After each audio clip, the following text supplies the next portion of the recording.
Okay. Dr. Sharrelle Barber, so nice to have you. Thanks so Thanks much. so much. Thanks so much for having me. It's great to be here. We heard your bio, so can you tell us more about what you do? Absolutely. So, I am a social epidemiologist by training, and I'm a faculty member at the Drexel University Dornsife School of Public Health.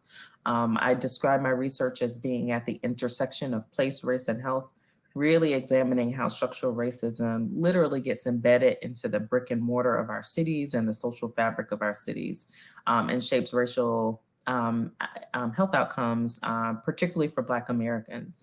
So my work has done work in the South in Jackson, Mississippi with the Jackson Heart Study. I've also done work in Brazil looking at these similar associations.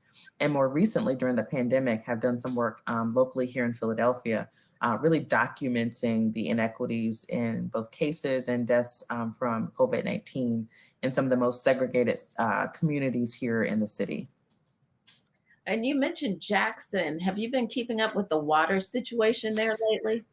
Absolutely, yeah. And I mean, that really is a combination of a lot of things. One, where you have the disinvestment in many of the Black communities in Jackson, but also it's an intersection with the climate crisis, which we know is disproportionately impacting Black communities and communities of color and poor communities. So we're seeing that, come together in a really tragic way. And so, yeah, my heart and thoughts and prayers definitely go out to folks who have been dealing with that. I'll say that the Poor People's Campaign has been really active there to, help with some of the mutual aid that's happening right now with that. So many things, so many crises all at once during this time. And could that happen anywhere? What's going on in Jackson right now? In terms of the water, I mean, I suppose it can. I've heard the kind of surface level stories about, the lack of water access.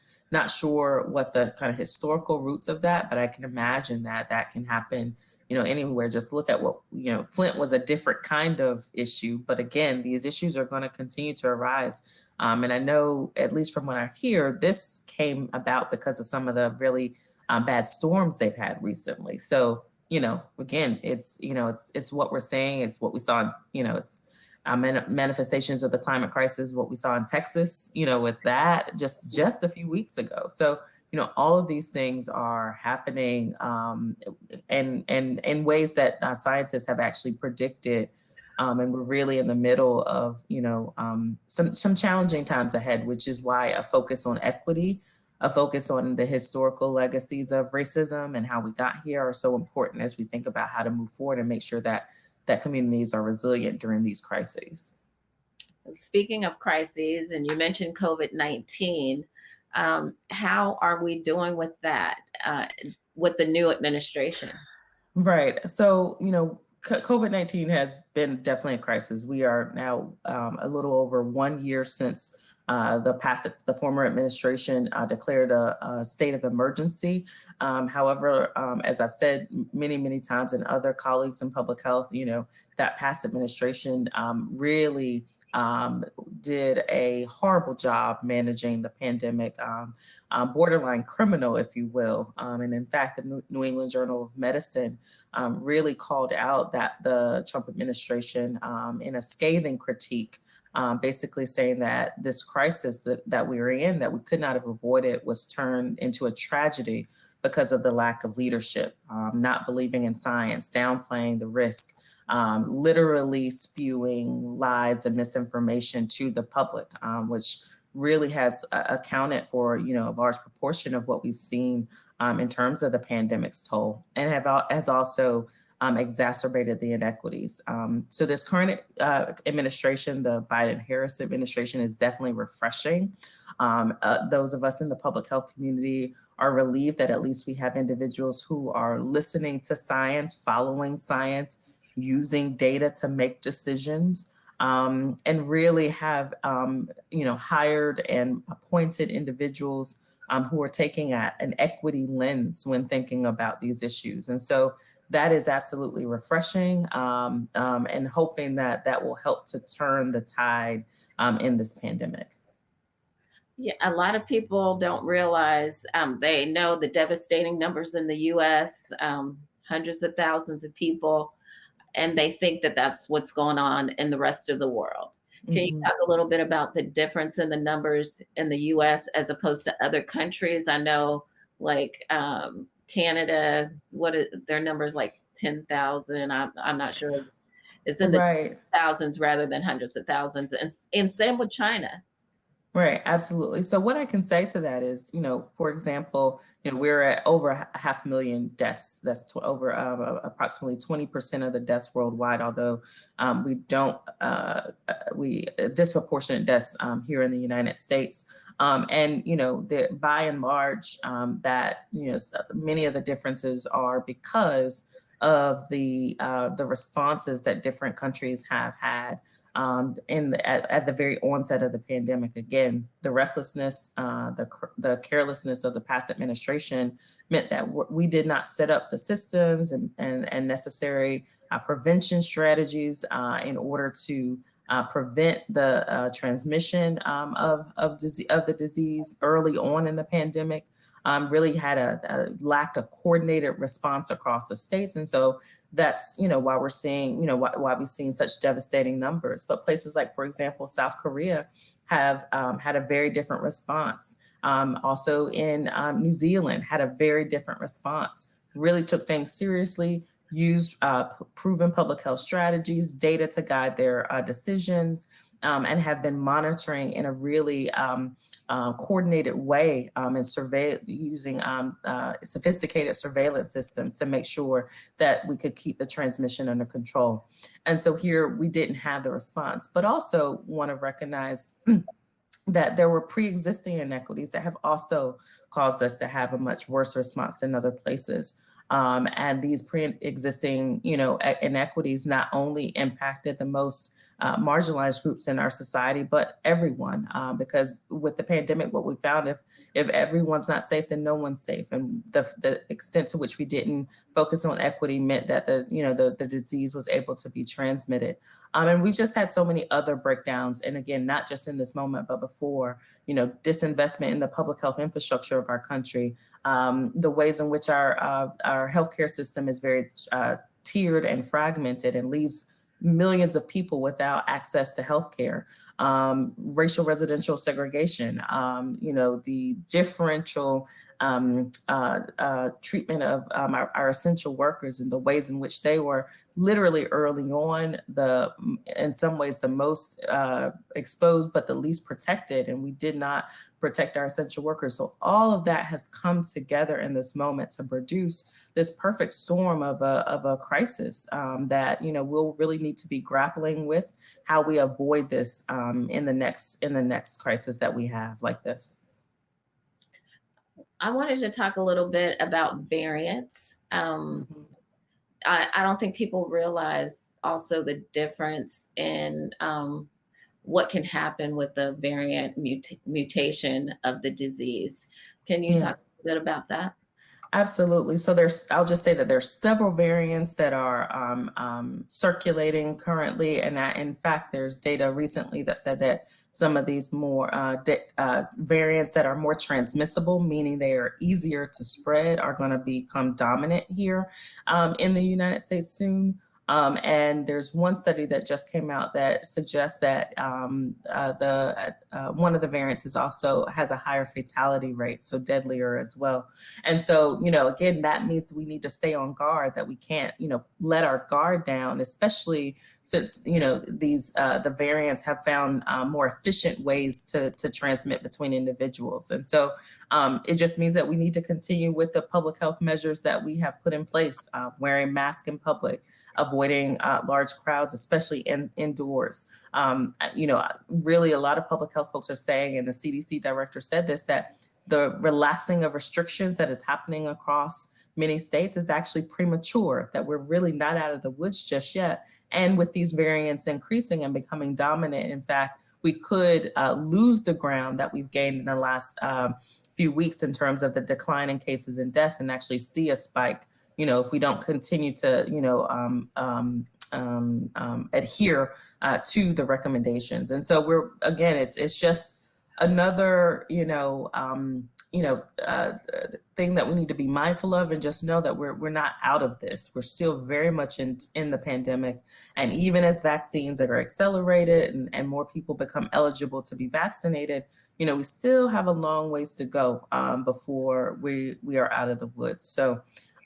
Yeah, so these variants are very alarming, very concerning, and we still need to kind of keep our guard up. When you compare COVID-19 to the Spanish flu, 1918, what do you see any parallels? Or it seems like the COVID-19 has been around longer than the Spanish flu. I am not sure where you, I mean, so what I can say is that with the Spanish flu, the pandemic, the COVID-19 pandemic is, the worst kind of infectious disease that we've seen since the Spanish flu, right? In terms of how long, I'm sorry, I don't have that information in front of me to do that comparison justice. But we did see devastation there. We did see inequities arise, during the Spanish flu. And so, what we've seen in terms of inequities kind of appearing with the pandemic, with this pandemic, the COVID-19 pandemic, we're not a surprise because, we saw similar things then as well. Yeah, I know with the Spanish flu, it actually came back worse in the winter than it did. And we expected it to go, I think, to kind of go away during the summer as far as COVID-19, but it didn't. It didn't. No, it didn't. And I mean, we saw a decrease, a decline, but we also, again, there were definitely waves with this pandemic that we've seen, and the devastating spike that we saw after the holidays. So again, there's still, I guess the thing that I will say is that because it's novel, because it's new, there's still so much that we're learning, which is why, again, we can't let our guard down. And can you talk about a little about the vaccines and the difference in the different vaccines? Yeah. So the ways I've been thinking, I've talked about the vaccine in a couple of ways. One, that, particularly for Black communities, other communities of color, there's been this narrative around hesitancy, that basically Black Americans are less likely to take the vaccine because of past discrimination, instances like the Tuskegee study, et cetera. And what I'll say to that is, to some extent, that's true. There's definitely a lot of racism that has happened within the medical system, a lot of medical mistrust that has been well documented. And so we definitely have to take that into account. However, there's recent data that say that there are differences between Blacks and whites in terms of hesitancy. There's not a difference between Black and whites, right? So any inequities that we're seeing are not due to the hesitancy, although it exists, is due to really the access that we need access to the vaccine. And because of the same reasons, for example, early on, our communities didn't have access to testing and treatment, we're also not having access to the vaccine. And so, it's so important that as we have the Pfizer, the Moderna, now the Johnson & Johnson vaccines, that with all of these, that we make sure that our communities have the access they need. And so that means reducing the barriers in terms of locations. Here in Philadelphia, there's been a powerful coalition of Black doctors, the COVID-19 Black Doctors Consortium, Black Doctors COVID-19 Consortium, who've done, just a tremendous job of ensuring access to the hardest hit communities, Black communities here in Philadelphia, making sure that they use data based on the incidence of COVID-19. So really targeting the communities that have been hardest hit, the zip codes that have been hardest hit by the communities with access to vaccine. But again, that's just one entity. Resources need to be poured into, really plans that are equitable and, utilize folks from the community to help to increase access. The other thing that I'll say about the vaccine is, hesitancy can be changed, because if you provide people with the proper information, the data they need to make informed decisions, they can change their minds about whether or not they want the vaccine. This is for myself included. Early on, I was hesitant to take the vaccine because the information coming out, especially when the production of the vaccine started, The name of that whole process was, Operation Warp Speed. I didn't trust, and many of folks didn't trust warp speed because that seemed fast or careless. It wasn't clear that the research that was being used to develop the vaccine, was 20 years in the making, and we were just being able to implement it now in this crisis. Also, once I started doing my own personal research on, the risk and the benefits, thinking about how deadly and how vicious COVID-19 is if you actually get it, what the consequences are, and then seeing what the side effects of the vaccine are, the benefit of the vaccine was pretty clear. And so again, the information that is needed for people to make informed decisions needs to be readily accessible, and we need to be taking those kinds of the concerns of individuals seriously. So I've done a number of conversations with churches, local churches, and they have some very valid questions about the vaccine. For example, will this vaccine interact with the medications that I take? How will this vaccine interact? Because I have, say, my immune system is immunocompromised, right? Very valid questions that, just need to be answered so that people understand what the vaccine is, what it does, what they can expect in terms of side effects, and those types of things. Last thing I'll say is that, now we do have 3 vaccines. And, the first 2, Pfizer and Moderna, there's some really good benefits of that, high efficacy rates. We also know that Pfizer, there's data out that shows that it also can reduce transmission. But it's a 2-dose vaccine, and it also requires, both of them require very low temperatures in order for storage. That might be limiting for some populations or some communities. And so the Johnson & Johnson provides maybe possibly a more accessible vaccine to, for example, places where, storage of that vaccine at such low temperatures is very limited. For example, in indigenous populations or reservations, also taking into account that some people can't get off of their jobs, twice to get vaccine appointments. And so the Johnson & Johnson may also confer benefit for those who are limited. So you have these 3 options. Again, there's information on, provided by the CDC about the different characteristics, as well as the pros and cons of all of them. And I think individuals just need to be provided with the right and the proper information so they can make informed decisions for themselves. Do you think people should be concerned about what may happen down the line with the vaccines and reactions that people may have? I know that in Europe, they stopped using the AstraZeneca in some Right. cases because they've had some issues with that one. Do you think the same thing could happen with Moderna or Pfizer or Johnson and Johnson? Right now, the data don't bear out anything, any adverse or alarming adverse conditions. I think some of the initial concerns were that some people were having allergic reactions, but I have not seen the kinds of large scale issues or with Pfizer, Moderna, or in terms of what we're seeing with the other vaccines in other countries. So again, right now the data doesn't bear it out. As more people take the vaccine, we'll be able to evaluate that a little bit more closely. But currently, the data from clinical trials, don't show those kinds of adverse conditions being common. So again, and then again, because it's new, it's just like anything. We're learning as we go. We really are. But for right now, it seems that it is proven to continue to be safe and effective, even as we've increased vaccinations among the larger population. And you were talking about having conversations with people in different communities and churches. And I know the Pope came out recently and talked about the Johnson and Johnson vaccine having cells from aborted fetuses and being concerned with people taking that. Hopefully, we'll be able to get some more information on that. And I know that has been a concern of some people in our community.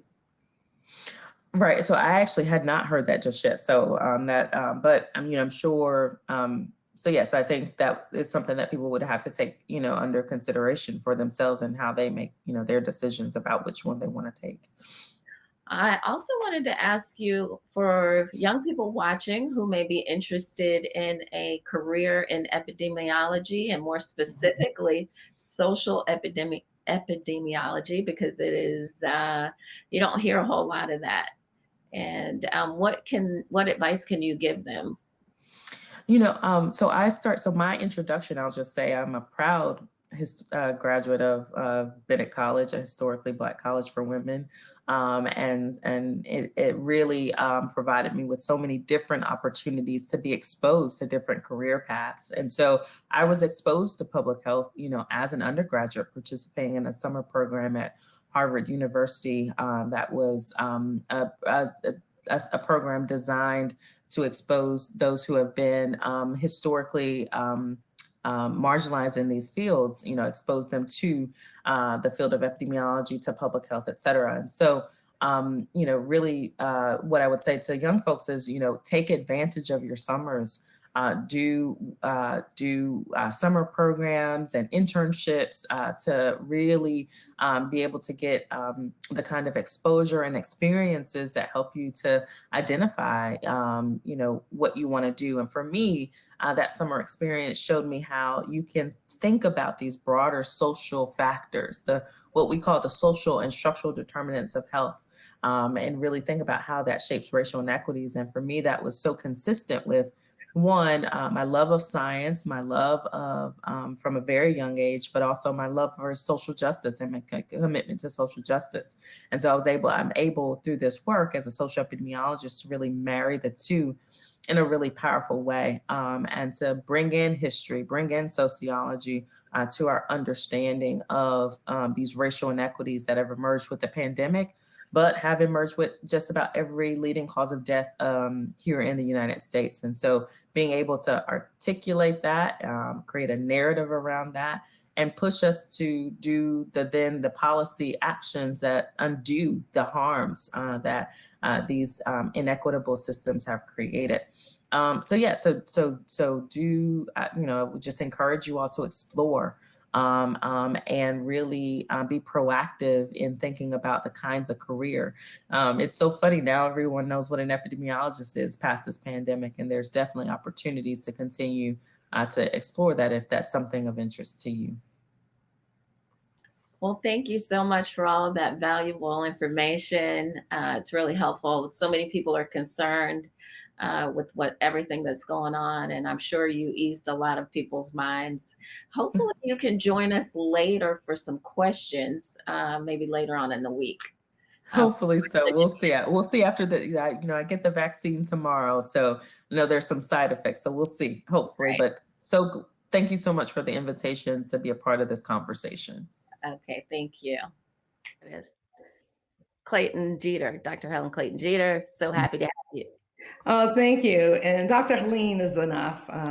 It's a mouthful. And also, I'm a womanist, so I go by my first name and not my surnames. Dr. Helene.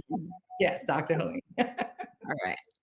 So thank you so much for this opportunity to share my vast background with the people that have joined us today. So I want to thank you for this opportunity.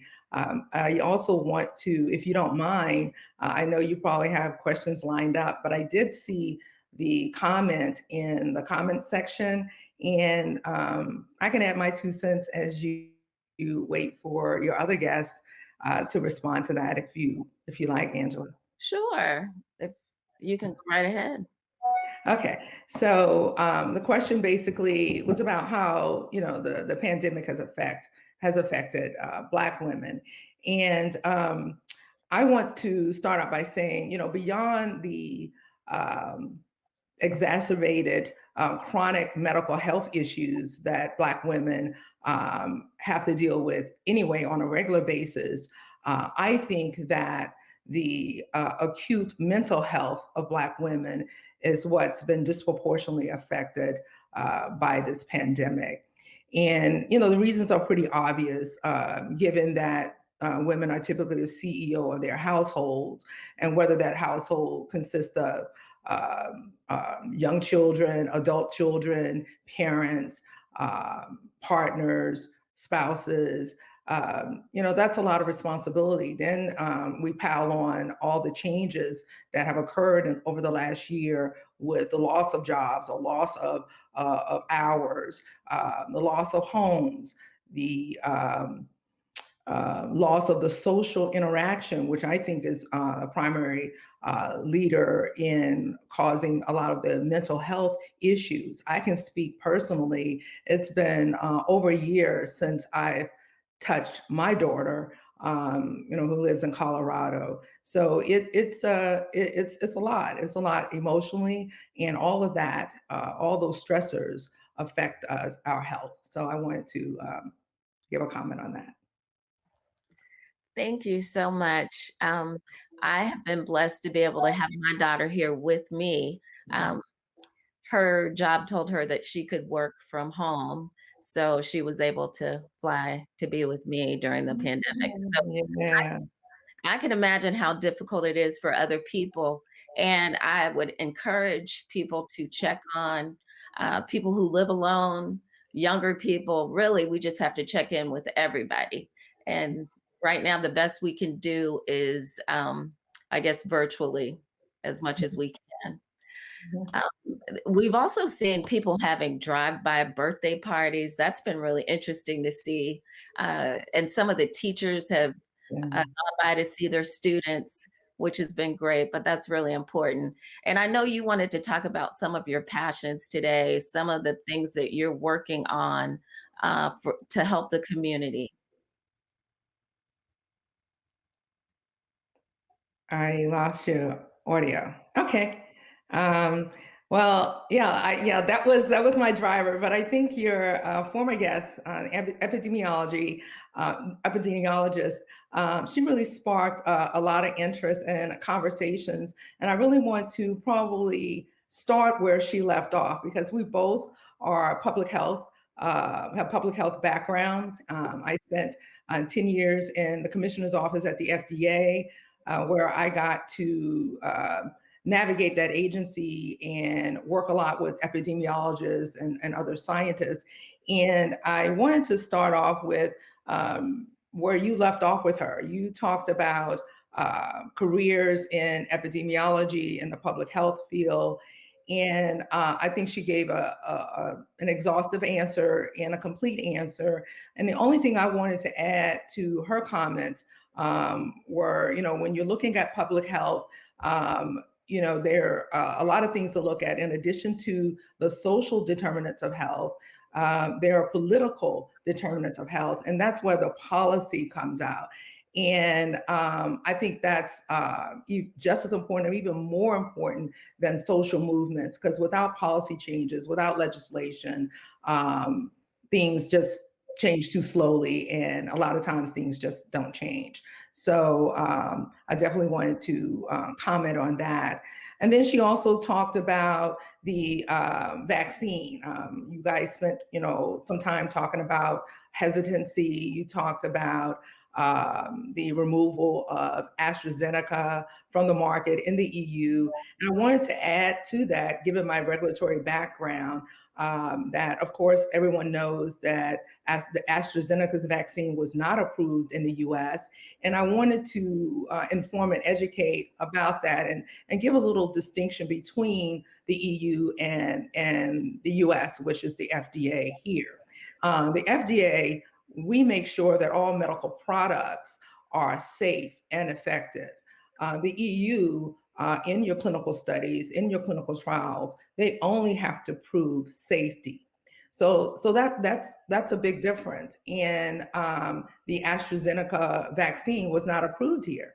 So I feel good about what we're doing regulatorily, even though we had the emergency use of the vaccines. But I want to reassure people that does not mean that the medical product did not go through the rigor that typically occur. And I also wanted to add to that discussion that the vaccine, the mRNA mRNA have been studied for over 10 years. So it wasn't that we didn't have data and the science to begin with, because that was there and well established. So I just wanted to reassure and also to inform about those 2 points. So I don't want to keep going on. Is there something that you want to add with these 2 points that I just brought up, Angela? Or I'll just keep tagging on your previous guest conversation, because I think that's a good way to go. Extend it. Right. I did want to ask about the Johnson and Johnson vaccine. Do you know much about that vaccine? People have had concerns about the testing and including cells from aborted fetuses. So I didn't know if you had any information on that. Yeah, I want to talk about, that's a good conversation to have. I personally had the Moderna vaccine on January 1st. I started my new year out getting that vaccine, and the differences between Moderna and the Johnson and Johnson. I think your previous guest, she brought up some of the differences, or one difference, meaning the freezing has to be at a very, very low temperature versus Moderna required just regular freezer. And now we have the new J&J that doesn't require that at all. So that will help with access. But as far as if you're talking about side effects from the different vaccines, Angela, or you're just talking about, because I don't get into rumor mills too much. I read scientific published journals, trusted journals, and I just rely on that for my information.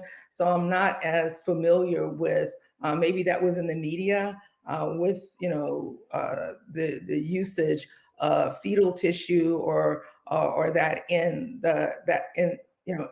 with Pfizer. But if that happened, that was in the preclinical stage, because once you're into human testing, which is phase 1 through 3 and sometimes 4, that can't occur. So if you could give me more information, because of my background at FDA, maybe I can answer that better.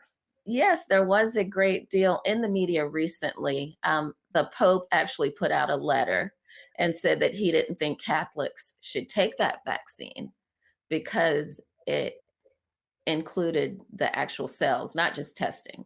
But if you wanted to move on about and talk more about your background in financial and helping women with setting up businesses and advice on that, we can talk about that.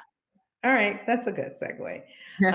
Well, as you know, and through my bio right now, I am an entrepreneur, second time around. So my first stint with entrepreneurship was as a clinical optometrist. I had 5 offices, 4 doctors worked for me. I worked for others in corporate optometry, but I wanted to bring about the finance part of careers, basically, because sometimes when people start thinking about their finances, it's not that it's too late, but they've missed a large opportunity, a great opportunity to be further ahead of the game.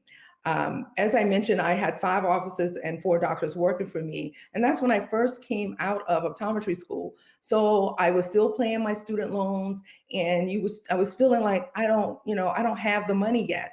But the one good thing that I did do was listen to good counsel and listen to someone that knows more about finance than I did. And I was fortunate that someone at that time was my husband, said, you need to set up a self-employed SEP IRA, and you need to contribute to it no matter what the income. And I did that. I did that in my late 20s, early 30s, and I never stopped contributing to an IRA, even when I became employed.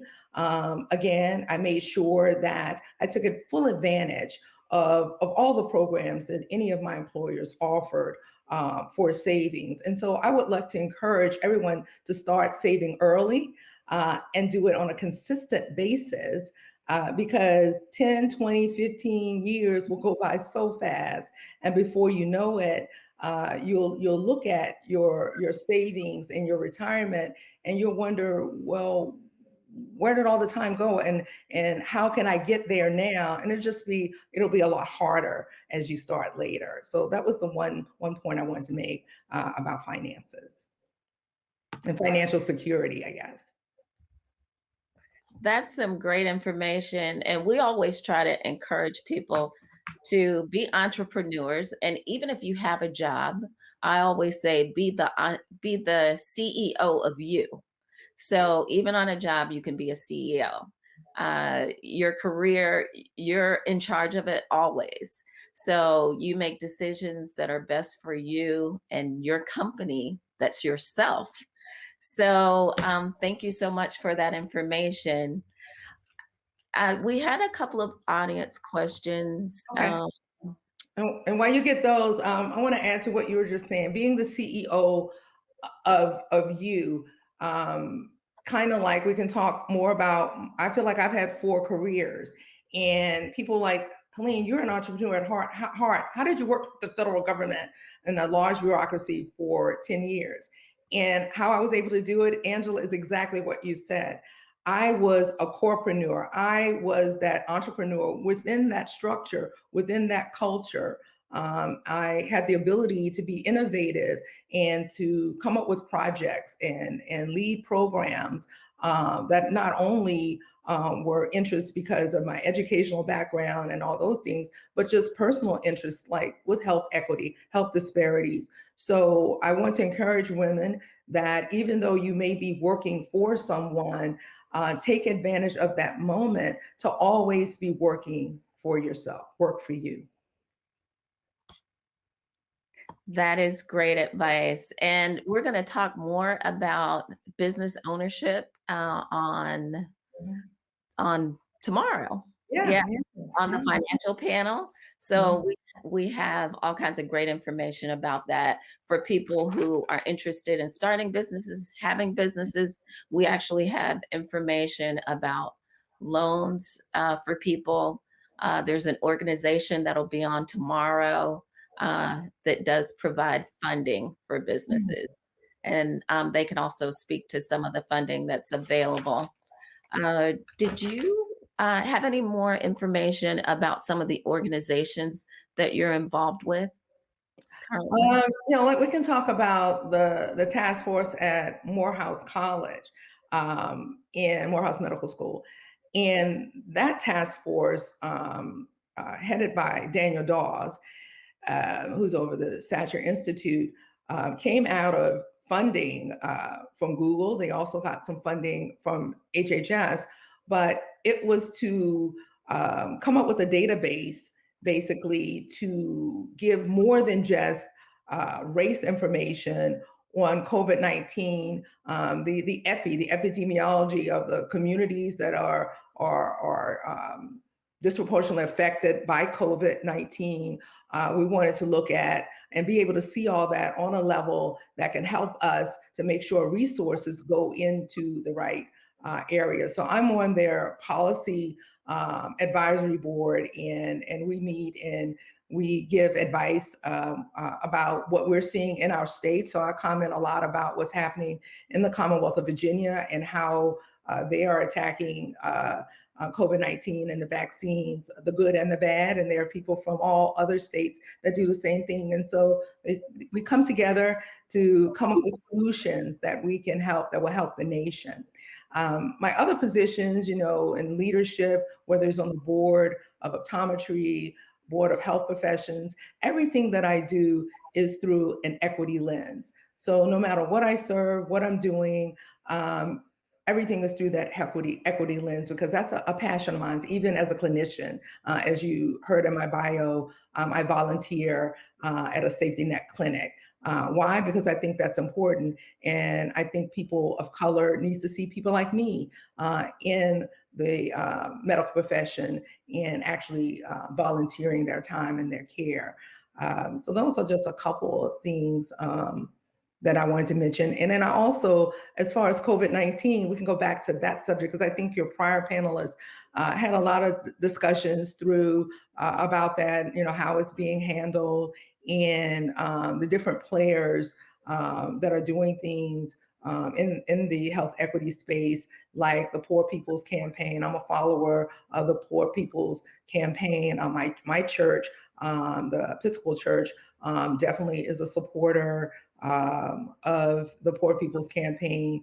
I think it's so important for us to be involved on the grassroots levels, but I also think it's important for us to be involved on the grass top and at the executive and senior levels for us to effectuate change. And that's what I try to do in my positions that I volunteer or my paid positions and my paid positions. I try to do that. I like the top-down, bottom-up approach to solving problems, to mitigating issues. So when I want to go back to the COVID-19, because as study and as data has shown us, the hesitancy has less to do about race, but more to do about SES, your socioeconomic. So poor whites, just like poor Blacks, are just as hesitant. And I'm glad that the conversation is moving away from race. I only like to use race when needed in research, in some research, almost period, because I'm a believer of what you see is not who we are. And we all walk around with these shells and that we are embodying. And that's why I'm always into data-driven solutions, into personalized medicine. Those things motivate me, inspire me, and that's why I give up my time a lot on a lot of different task force, because I want to be a part of the solution. Oh, okay. And you did mention that race is important in research. And I believe there have been information that came out a few years ago about how medications affect different people in different races. So it is important to research people from different races when you're talking about healthcare. We do have another audience question. Mhm. What if you haven't started early? What advice do you have in later years? So I assume they're talking about financial. Uh, Exactly. So it's never too late. So you might have to double down, whereas when your income level was low starting out in your career, if you only could, make a contribution of $50 a month, now later you're gonna have to make $100 a month, contribution, or 150. So it's almost, that those are the kinds of things. So it's not too late.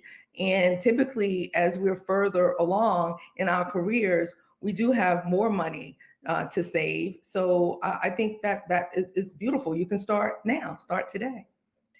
yes, we have another really good question. I'm a business major, but hope to one day start a public health nonprofit to Mm. help women in underserved communities. Do you have any advice for jumpstarting an initiative and get funding? Jumpstarting initiative. Well, I believe in being informed and educated, no matter what venue you're going into. So a good place to become educated is to volunteer your time. As you heard in my bio, I was executive director at Medical Care for Children Partnership. That was totally volunteer. That was a volunteer experience.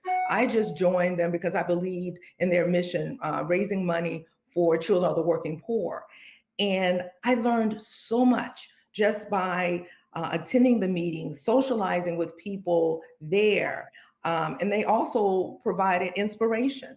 I really know that that's where my public health inspiration came from, serving and giving and learning there. So I would say take your time, whether it's summers, internships with people, find a mentor, supporter, learn as much as you can about where you want to go and read the biographies or autobiographies of successful people that are in the industry that you're interested in going. Then don't make their mistakes, make your new mistakes and learn from them.